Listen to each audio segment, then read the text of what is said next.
What up, everybody? This is April Dawn. I'm here to give you my last review for Queen Sugar Season 1. So we're doing episode 12 and 13. Now, forgive me if my memory is a little groggy for episode 12 because it was Thanksgiving holiday and I was having a good time, okay? But I did watch the episode like twice. So we're going to jump from story to story to story. So this week, I just want to say that the episode was heartbreaking. It was very good.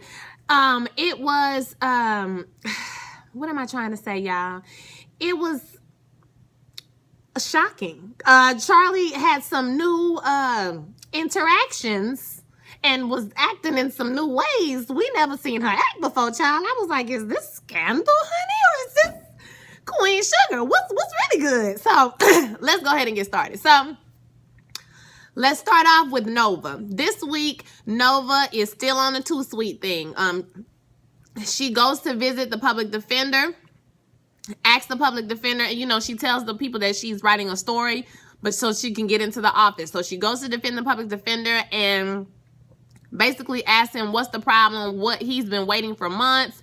You know, he was in jail for months waiting for a public defender. The public defender tells her that he doesn't even know who Too Sweet is. He doesn't even know the boy's name. I forgot his real name. He doesn't even know the boy's name, and he won't know who he is until he work his way from this stack over here to this stack right here. So basically, he's saying, I'm so overloaded with work. And he said, we have to turn people away sometimes because we have so much work. So you can generally see that in real life, public defenders are overloaded. A lot of times public defenders are not even like, they don't work for the city. They just contract, like they have a list of people they call, you know, so this list grows. I'm not the list, but the people, the number of people grows and grows and they're overwhelmed. So unless you have money to hire a lawyer, you're really going to be waiting. You could be waiting for years if you don't have bail money. Okay. So he said there's nothing he can do. I like the fact that when she said, I'm sorry, or, you know, I feel bad. She said something like, I'm sorry. And he said, I'm sorry too, you know? And so like, he understands, but he can't really do anything about it.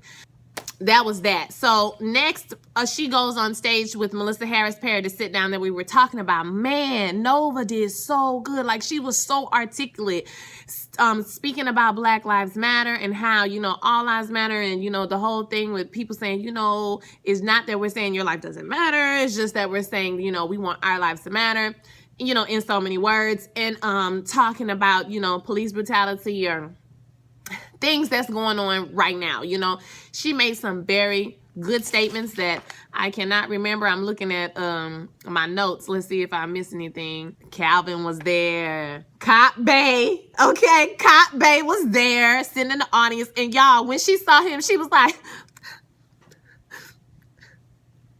I was like, oh, Nova, you better smile. Okay, smile, girl. So Calvin was there to support her. That was great. She smiled, whatever. Later on in the episode, he calls her up and he tells her, oh yeah, she did mention in the talk, she was like, you know, there are good police, you know, I know that for sure. And she kind of nodded to him or whatever. So that was cute. It was cute. Later on in the episode, he calls her and he tells her that, you know, he loves her, and she says she loved him, and she gives him this good speech about how, you know, they can't keep falling back together. You know, he's married, so he's not hers to have. You know, she loved him, but that's it. And then he tells her he left his wife. And so that was the very end. Before that, he told her got all the charges dropped for Too Sweet. So he made a call or whatever and got all those charges dropped for Too Sweet. So now Too Sweet is a free man. He can do whatever he want to do. He said, I believe what you said. If you believe in him, then I believe in him or whatever. So I got all the charges dropped, and you know, she was happy. And then they go into that conversation. And he tells her he left his wife. Baby, when he tells her that he left his wife, she sat back on that couch. That took her all the way back, honey. Okay, it took her back. She was so happy. She didn't know what to do with herself, okay? So I'm happy for Nova. You know, I didn't feel like, I've already seen the next episode, but I didn't feel like it was something was going to happen. Either, you know, the wife was going to run up like you know, the wife was going to come up there with the kids or, you know, or something like that, you know, or something was going to happen to mess it up because they were, you know, It's just too good to be true. You know, nothing good ever really happens on Queen Sugar. So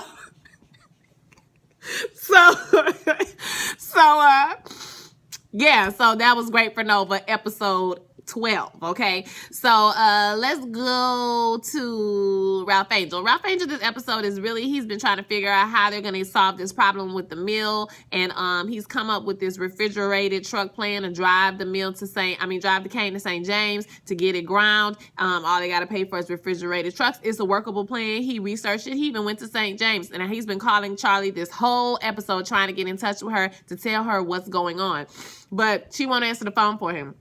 She's sending him to voicemail. So I sort of feel like I understand why Ralph Angel is so frustrated, but it seems like he only knows how to assert himself with yelling and screaming and crying. You know what I'm saying? Like, he doesn't know how to articulate himself in a manner in which you can get somebody to pay attention to you. Now, do I think that Charlie and Nova undercut him? Because Nova told him he had a great idea. She did say that, the idea is great. It's very practical. You know, Ralph Angel can be short-sighted, but he was practical. It would have worked. You know, his plan would have worked just fine. But, you know, he is a little short-sighted in looking at the big picture. I understand why Charlie kept him in the dark to a certain extent, but she needs to know that, you know, I understand you want to make moves. You don't want nobody to know what you're really doing because you don't want it to get messed up. Like, I get that, Charlie. But at the same time, you need to, you know, give them some type of information. They are co-owners with you. You can't just do whatever you want to do, you know. It's like she got that money. She has the most money, so she's just flexing. She just flex her money, you know, like, I'm going to do what I want to do because to be honest, okay, it's TBH. It's her money. You know what I mean? So she really can do whatever she want to do because she's the one with the financial capital that's running the company. So, we have a scene with Darla where he's feeling really down about it, you know, after he talks to, Nova, and he said, you know, she don't respect me, or Charlie doesn't respect him, she doesn't, you know, whatever. So he's talking to Darla, and Darla's just like, well, you know, you need to respect yourself. She doesn't know what you're doing here every day, you know. And Darla is, I don't know, y'all, it's just something about Darla that just ain't right to me. I cannot get over it. I tried to see it for them, and I just don't. And I don't know why. Something about her. I feel like, you know, you're just out of addiction. Like, you fresh up out of addiction. And so now you got to sit with this Negro and coach him, okay? And coach him back into feeling good for himself and, you know, good about himself and motivate him or whatever. Like, that's going to be a detriment to her later on because I don't think she's 100% ready to be in that position to help somebody else just yet, okay? So I think that that's going to backfire at some point. I low-key think she's shady, but I'm trying to be positive, y'all, okay? Like, I low-key think she's shady, but we ain't gonna go there yet because we want to hope for the best. So him and Darla, they're pretty much back together, okay? Because at the end of the episode, they went on and did the do. Hunching, okay? So, like I told y'all, hunching before the end of the season. And so, episode 12, Hollywood and Vi. Oh, my God. Hollywood and Vi. Jesus. It hurt me, y'all. That hurt me to my heart. Okay, so basically at the beginning of the episode, Vi comes over to Ralph Angel's house to bring some macaroni. You know, Hollywood lives there. It's like his roommate when he's in town. So, he lives there. So, he comes. Hollywood comes out, oh, hey, Vi, you know, what's up, whatever. Ralph Angel slips up and tells Violet that Hollywood been home for like a few days, okay? So basically he been home for like a week, and he have not told, and he did not even stop by Violet's house. Now, I understand why Violet was mad, because this how it is. It might be irrational to some men. It's seemingly emotional and irrational, like, we not together no more. Why do I have to tell you as soon as I hit the land? Like, that's what a logical person would think, like logical thoughts, okay? But in a woman's brain, here it is. You're trying to get back together with me. You just got caught lying last month when you was out on the boat. You was back and you was in Baton Rouge for however long, 2 days, 3 days or whatever, and you didn't tell me. You lied to me the whole time. You was lying to me, okay? So now you came back and you want me back, but you didn't even tell me you was back in town. Okay, even though I ain't want to be bothered with you. It don't make sense, but I understand. Okay, I understand why she was mad. So she took that macaroni, baby, and she threw the whole thing in the trash, okay? You can't be throwing away no casserole dish. That stuff costs money. Okay, she threw away the casserole dish. That's how you know she was about that life. Okay, like, I was like, dang, girl, You ain't playing. And later on in the episode, she's in the high yellow. So her and Roberta are in the high yellow, and Dale come in. Dale is a delivery man. Dale comes on in, and Roberta is basically like, you know, you need to get out some. You need to have some fun. Dale comes in. She said, we need to go to the Juke on Saturday. Baby, they got the Juke, honey. Yes, like the Juke joint. I was like, come through. Party time, come through. Okay? So they go into the club. Dale said he gonna be there. He gonna buy them some drinks. So late on that Friday or that whatever day, they go to the Juke, and Violet is having a good time, honey. She dancing, she getting her groove on, but she ain't feeling Dale like that because you know she still love Hollywood. You know she want to get back together with Hollywood, so she ain't really feeling him like that. But she go ahead and get her a little two-step on, you know, and at the same time, Ralph Angel, Boogie, and Hollywood are at the house, and Boogie said he won't go out, honey. He had his fresh orange and blue striped shirt, and he was like, baby, I'm ready to step out, honey. I pulled this out on Monday, and it's Friday, and I'm ready to swing. So they go down to the Juke. They have a good time. As soon as they get in the door, really to see what's going on, Hollywood sees Violet dancing with Dale, and he get in his feelings, and then he runs out and leaves. Okay, shout out to the outfits that they was wearing. Shout out to Hollywood outfit, because that Kango and that polo gave me all my life. Okay, I was into it. I was here for it, because y'all just don't know. Like, I'm from Louisiana, and people really be dressing like that. Like, people dress like that in the country, anywhere in the country, but not just in Louisiana, but in the country. And I love it. I am 100% here for it. Okay, yes, Queen Sugar. Yes. Okay. So he got in his feelings, and he went, you know, home. And so basically at the end of the episode, he decides that he's going to leave. He's going for 6 months. Oh, I forgot to say at the beginning, he was waiting on his divorce papers too. He was trying to get his divorce papers because he wanted to come to Violet correct, you know, and so it just didn't line up for him. She got mad, she left, and then, you know, he saw her dancing with a guy, and so basically he decides to take a 6-month leave, and he said he's just going to rent somewhere, you know, in Baton Rouge or whatever. And leaves. Y'all, at the end, it was so sad. It was just like he was defeated. Like, I felt bad for him a little bit, but this is my thing though, y'all. You had a whole ass wife. Okay, Hollywood? Hollywood, you had a whole ass wife. Okay? The wife came to the barbecue, to the crawfish boil. Baby, you had a whole wife. And you mean to tell me you ran from town as soon as you see me dance with somebody? You didn't even ask who it was. You didn't even confront. Like, just for me personally, I don't do passive aggressiveness. So for me, if you see me doing something and you're mad, say you mad, okay? I'm from Louisiana, and if you mad, say you mad. Don't just leave and don't say nothing. You don't even know what happened. She was just dancing. It was literally a dance. They went to the side. He was like, yeah, we can go back to the house. You know, we can keep this going. Like, Negro, stop. Okay, Dale, go ahead. Dale. No, Dale. She was like, no, I'm going to get in my bed alone. Okay, and you gonna go home. All right, thank you, Dale. Okay. All right, boom. All right. So, yeah. He got mad and left, and I was just like, why? Why didn't you stop? Why didn't you talk to her? Why didn't you call her? Why didn't you walk up to her? You know, something. You know, why didn't you fight for your woman? It just seemed like he just punked out. I just didn't like that, okay? He punked out. I digress. That was their story for that week. And that made my heart sad because I don't want to see him go. Like, I love me some Hollywood, okay? Ooh, Charlie and Remy, Charlie, Remy, Charlie, Remy, Charlie, Remy, huh? Hallelujah! Yes, God, you name it! Charlie, Remy! Y'all, I'm just all threw off, okay? I just got too excited. Excuse me. Charlie's trying to purchase a mill so she can grind the sugar cane. So they go around. Her and Remy are touring this old torn down mill. She basically brings up this plan to him, and he's telling her, you know, I mean, you know, it's going to take 6 months to get this thing up and running.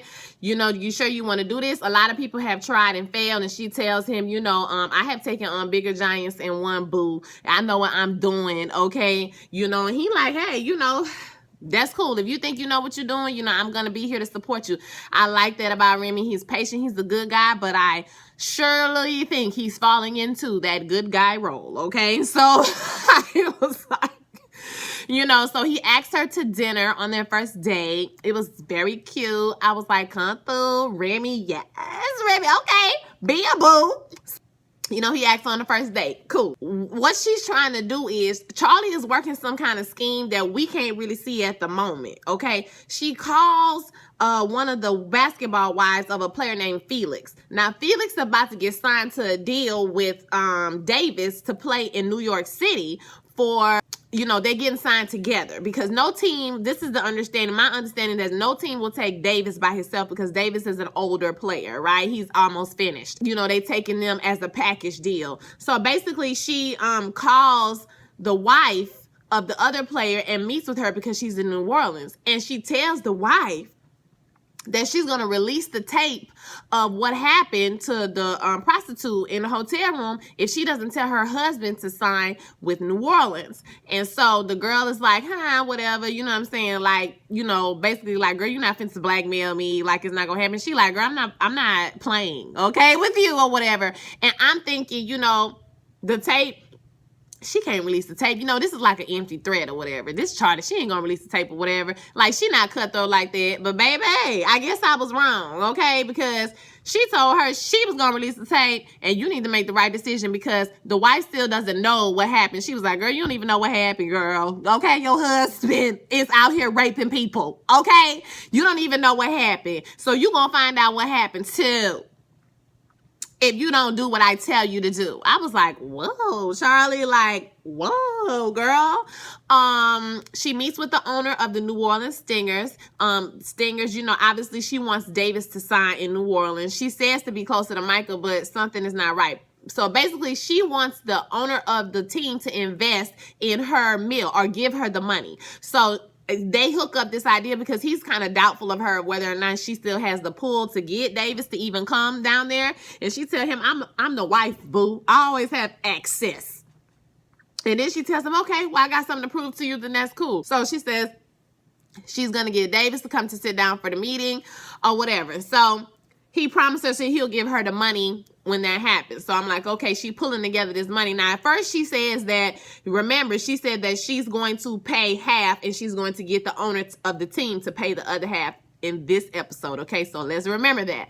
Basically, she that's what she does. So she tells them she's gonna meet, she's gonna get the meeting, you know, she can do it, she has access, yada yada yada. Okay, and then after that is when she has the drinks with the friend, with the wife, and tells the wife she's gonna release the tape, so forth and so on. So Micah is with his boo this week. Really cute girls. I liked them this week. I liked them. I really did because he's getting along with the girl. He talked to the girl. The girl, you know, they talked about their dads. Why do you call your dad Boogie? Oh, and this might be the episode before that. Y'all might be confused. They're making new friends at the school. So they're making friends at the school. Everything's great. You know, he got his little girlfriend, or, you know, I don't know if it's his girlfriend. I guess it's girlfriend because then they talk about that it's his girlfriend.